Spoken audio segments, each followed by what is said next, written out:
to protect and preserve the rainforest. So we do this in a number of different ways. We provide free environmental education to schools and community groups in the greater St. Louis area. So teachers and families will invite us into their classrooms and we'll bring our rainforest lessons to teach kids about different animals, butterflies, birds, everything that lives in the rainforest, to kind of just help to contextualize it and bridge that gap between us here and the rainforest in other countries. We also provide and organize eco-tours down to visit the Children's Eternal Rainforest, so students will get to go and experience and study the rainforest for themselves. And then lastly, we provide conservation grants to organizations that are working directly with the rainforest to protect and preserve it. So today we're going to be focusing on the Children's Eternal Rainforest. I just wanted to give a little bit of background. So the Children's Eternal Rainforest was started in the 1980s, and so a group of second grade students in Sweden learned about Monteverde, Costa Rica, and the rainforest there in their classroom, and were so struck by concern that it was, becoming deforested and the animals were being illegally hunted. So they started a fundraiser, these group of second graders, and this movement spread all across the world to 44 different countries. So kids from all over the world raised money, and then they bought this property with the money that they raised down in Costa Rica. So it was this global collaboration to protect this land. Like I mentioned, it's near Monteverde, Costa Rica, and in this rainforest, 6 of the different 12 life zones in Costa Rica are represented. So it is incredibly rich with biodiversity, and many different endangered animals live there and call it their home. So just for a little bit of context, here is on the map where you find the Children's Eternal Rainforest. So today we're going to be talking about different symbiotic relationships that you find in the rainforest. So a symbiotic relationship is just how animals and plants coexist with each other to either help each other or harm each other. So these are 3 different types of symbiotic relationships. We're mostly going to be focusing on the parasitic and the mutual relationship, but I did want to just give a definition of this commensal one as well. So a commensal relationship is a relationship where an organism lives off another, but it doesn't harm it or benefit it. So in commensal relationships, one organism benefits and the other one is basically unaffected. So here I have a picture of a red-eyed tree frog. So this is a pretty good example of a commensal relationship, the relationship that these frogs have with the plants that are on the rainforest floor. So the red-eyed tree frog uses these plants for protection from the rain or camouflage from predators. So the frog benefits from its relationship with the plants, but the plants are mostly unaffected. They're not harmed and they don't benefit from the frog being there. The next is a parasitic relationship. So in these relationships, one organism lives and benefits off the other, and the other one is actively harmed, sometimes even killed. So in these relationships, one benefits and one is harmed. So this is a really cool example. Up here we have a tarantula hawk wasp, which is an awesome name for a wasp. So what happens is these tarantula hawk wasps, they attack tarantulas, and they don't kill it, but they paralyze it. And then they drag it down into a hole, and they lay their eggs on top of the tarantula, and then they bury it, and then they leave it. So when the babies are born, they feed off of this live tarantula who's only paralyzed. And so the babies have fresh meat to eat, and then the tarantula slowly dies. So this is an example of a parasitic relationship because the tarantula hawk wasp benefits and lives off of the tarantula, but the tarantula is actively harmed in this relationship.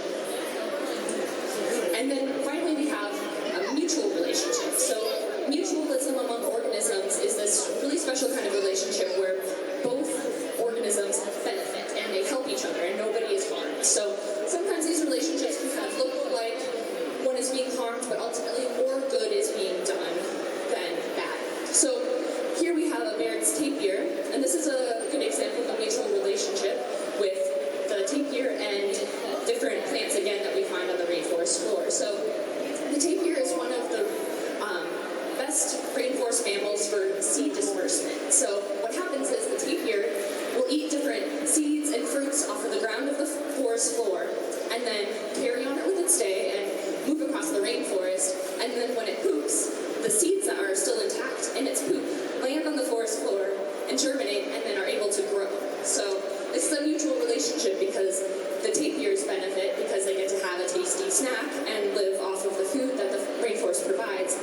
the plants benefit because then their seeds are dispersed across the rainforest and get to grow in other places of the rainforest, and their life continues on.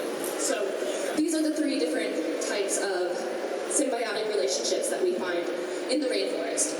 Now, what I'm going to do is I'm going to give you a couple different examples of relationships, and then we are going to figure out whether it is a mutual or a parasitic relationship. And I'll be there to help you if you get stuck. So this first example is probably the most obscure of the examples that I have, but just work with me here. So the first one we're going to look at is leafcutter ants and the fungus that they produce. So leafcutter ants live in colonies of about 5 million ants, and they live in these underground tunnels. And the queen stays in the tunnel where she lays her eggs. And the hunter ants go out into the world and they cut up leaves. And you can see here how they cut into the leaf, and you can tell that a leafcutter ant's been there. So then these leafcutter ants bring their leaves back down into the tunnels, and the ant farmers chew up the leaves and spit it out and put it all over the walls and the floor of their tunnels. And on that spit up leaves, fungus grows. And sometimes they'll poop on it to fertilize it to help it grow. And so what happens is the leafcutter ants' babies eat this fungus. And this fungus has actually forgotten how to reproduce itself, so without the leafcutter ants, the fungus would cease to exist. It would go extinct. So they have a very symbiotic relationship there. So, what do you all think? Is this leafcutter ant and the fungus that it produces a mutual, or is it a parasitic relationship? What do you think up there? It's a mutual. It is a mutual relationship. Very good. So this is mutual because both of the different organisms benefit from this relationship that they have, because the leafcutter ants get food, and then the fungus continues to live. All right, so the next example is fig fruit and fig wasps. So a fig has this pretty hard outer shell. If you've ever eaten a fig, or it's not necessarily hard, but it's firm, you have to bite into it. So all of the flowers of a fig are actually inside of this fruit, which makes it pretty difficult to pollinate.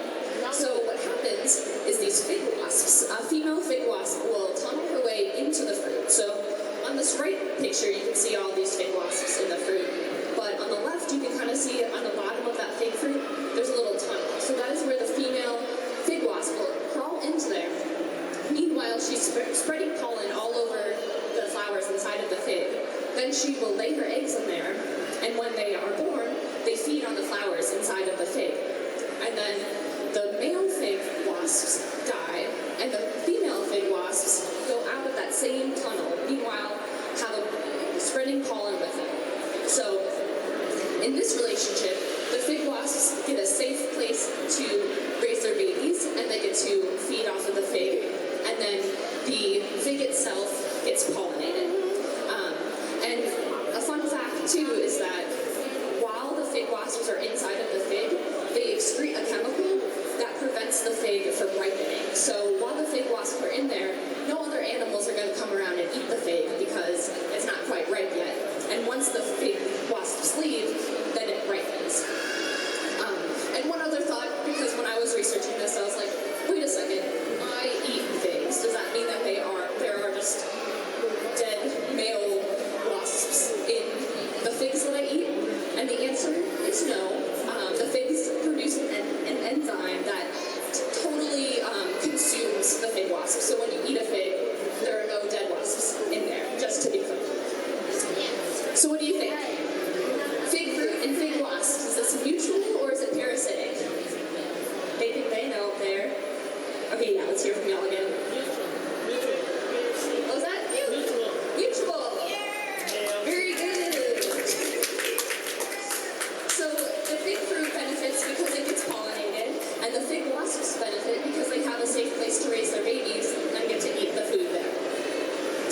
So while we're talking about figs, I do want to talk about the Strangler Fig Tree. And this is a really, really awesome tree. So what happens is the fig fruit is produced, and fruit bats will come eat this fruit. And the fig produces a chemical that's sort of like a laxative. So when the bats eat this fruit, after 20 minutes they already have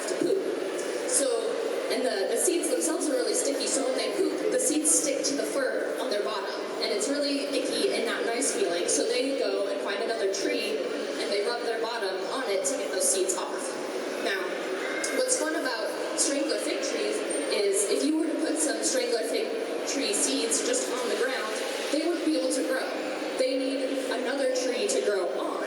So these bats provide the perfect opportunity by rubbing their butts on another tree to place the seeds in exactly the right place that these strangler fig tree seeds need to be. So from there, you can kind of see here, there's the host tree in the middle and the strangler fig tree on either side of it. And it kind of looks like it's hugging it, but what it's really doing is strangling it, hence the name. So the roots grow up and they grow down.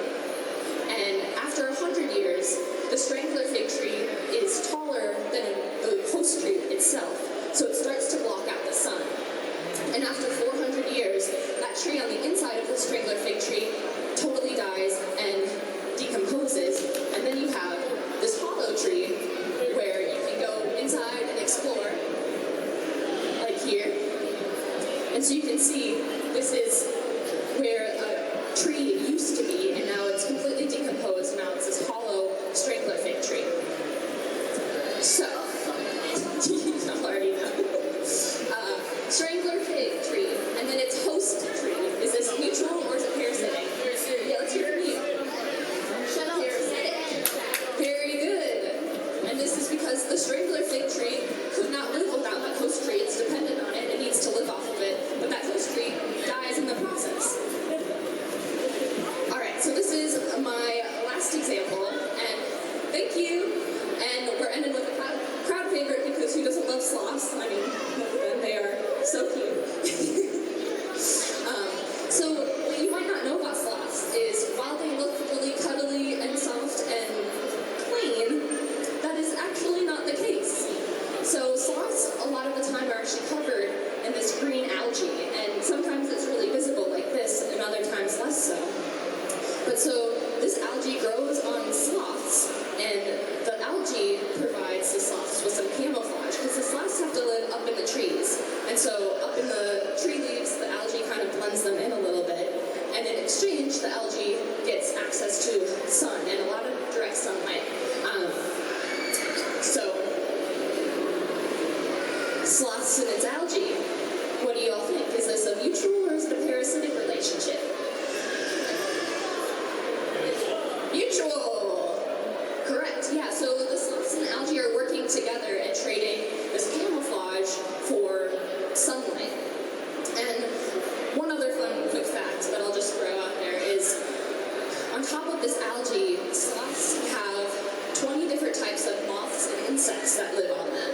And so, when sloths live up in the trees for their entire lives, the only time they ever come down from the trees is when they have to poop.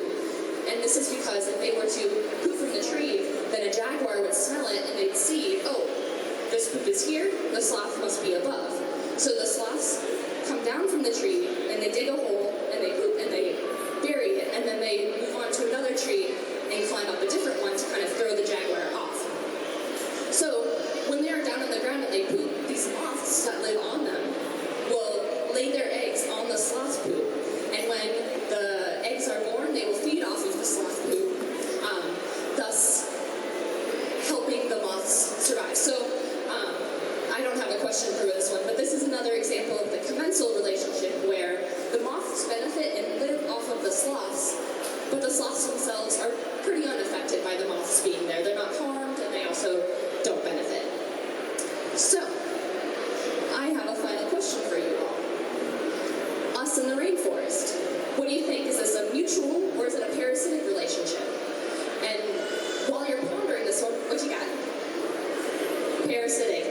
Yeah, so it's kind of a trick question because the answer is it depends on you.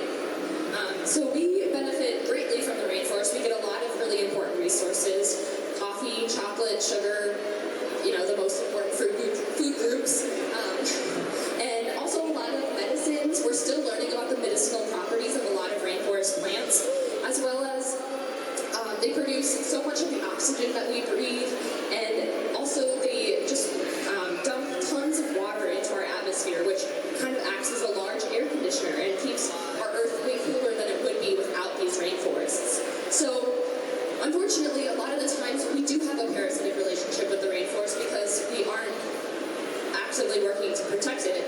And, ultimately it depends on us, because there are a lot of indigenous cultures living in the rainforest who have had and continue to have deeply mutual relationships with the rainforest. So ultimately, it's up to us to actively take steps, especially here in St. Louis and in the Midwest in general, to change our lifestyle in order to protect the rainforest so we can have a more mutual relationship with the rainforest. And so this might be cutting down on your beef consumption, or being wary of products with palm oil, or planting a native Missouri garden at your house.